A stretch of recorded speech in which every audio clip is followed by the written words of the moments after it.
여러분, 노조 일만 하는데도 임금을 보장해 준다.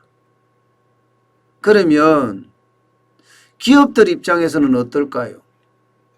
아마 비용 부담이 또 엄청 늘어나게 될 겁니다. 여러분도 알다시피 지금까지는요,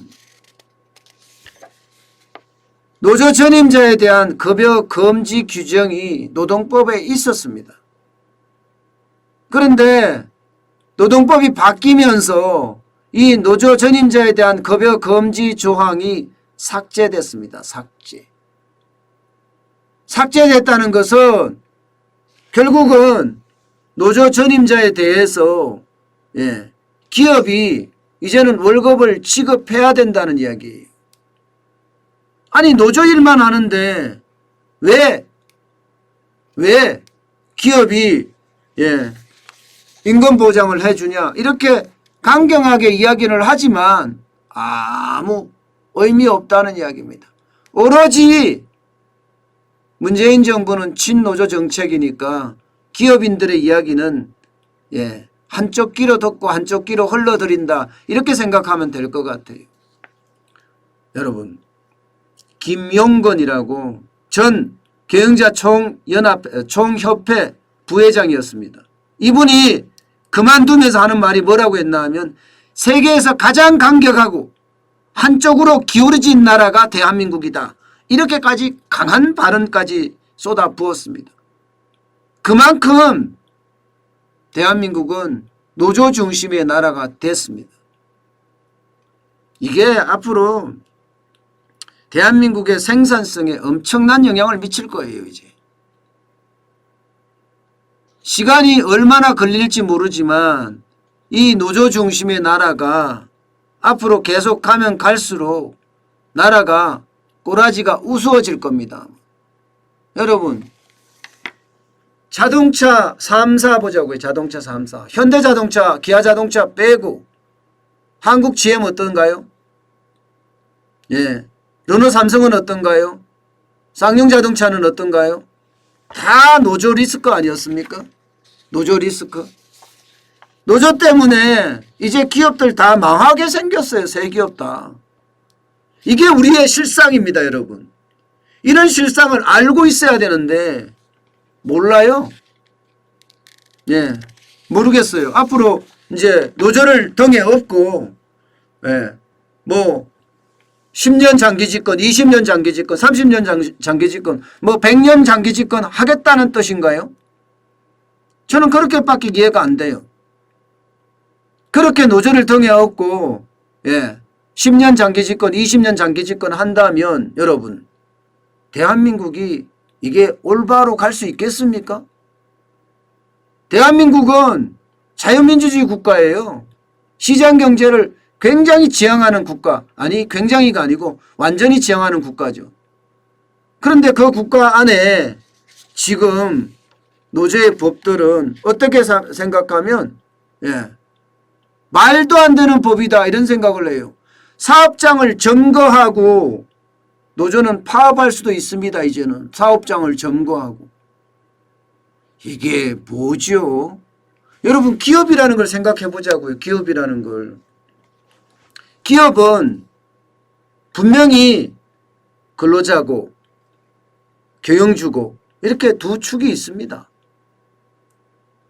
어떻게 생각하면 근로자는 많은데 경영자는 한 사람 내지는 몇 사람이라고 하면 뭔가 힘의 어떤 균형이 깨지는 것 같아요. 그죠? 일방적으로 시키니까. 그런데 요즘 어디 그런가요? 어디? 요즘 기업하는 사람들 물어보면요. 근로자들 눈치 엄청 본다고 해요.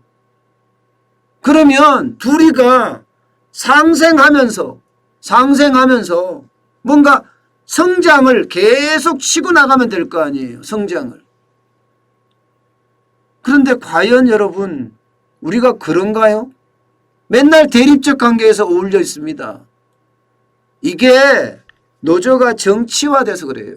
노조가 정치화돼서. 쉽게 말하면 경영주는 적폐 세력, 노동자는 핍박받는 세력. 이런 식의 어떤 흑백 논리로 딱 접근을 하니까 이게 이상해지는 거죠. 여러분, 기업이라는 건 노와 사가 합심해서 하나가 될 때 그 기업은 성장합니다.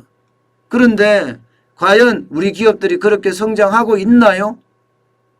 여러분 보세요. 이게 한미일 임금근로자 근로손실 일수 추이입니다. 한미일입니다. 1년 동안 얼마나 많은 근로손실이 일어났느냐를 보는 지표거든요. 2017년까지밖에 안 나와 있지만, 자, 이게 빨간색은 일본이에요.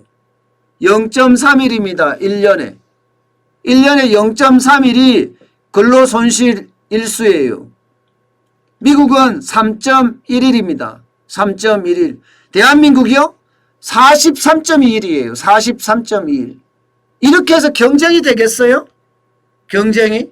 근로손실 일수라는 게 파업을 그만큼 많이 했다는 이야기잖아요. 2016년은 더 심각합니다.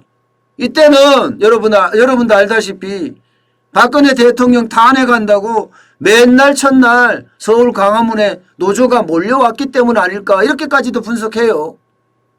결국은 노조가 정치화됐다는 이야기예요. 노조가 정치화되니까 기업은 기본적으로 존립의 목적이 뭡니까? 이윤극대화입니다. 그래서 이윤극대화해서 주주들한테 나눠주고 또 일한 사람들한테 나눠주고 이게 기업의 목표예요. 그런데 정치화돼서 좌파 정권 만들어야 된다. 우파 정권 만들어야 된다.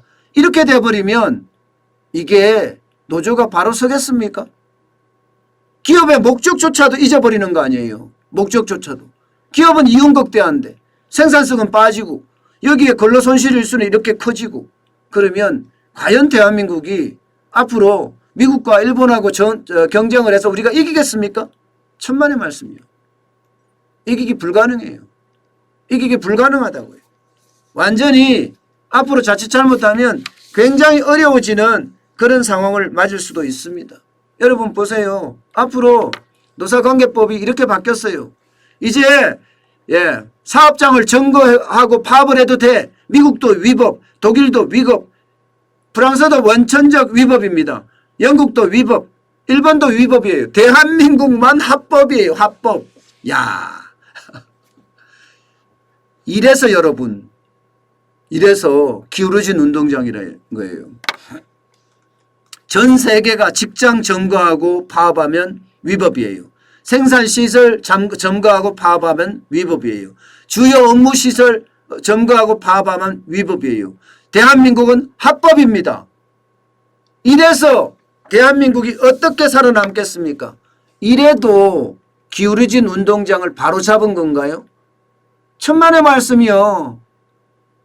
아니 문재인 대통령은 일자리 만들겠다면서 이렇게 만들어 놓고 파업하게 만들고 그래서 도대체 되겠습니까? 저는 다음 대통령이 누가 되든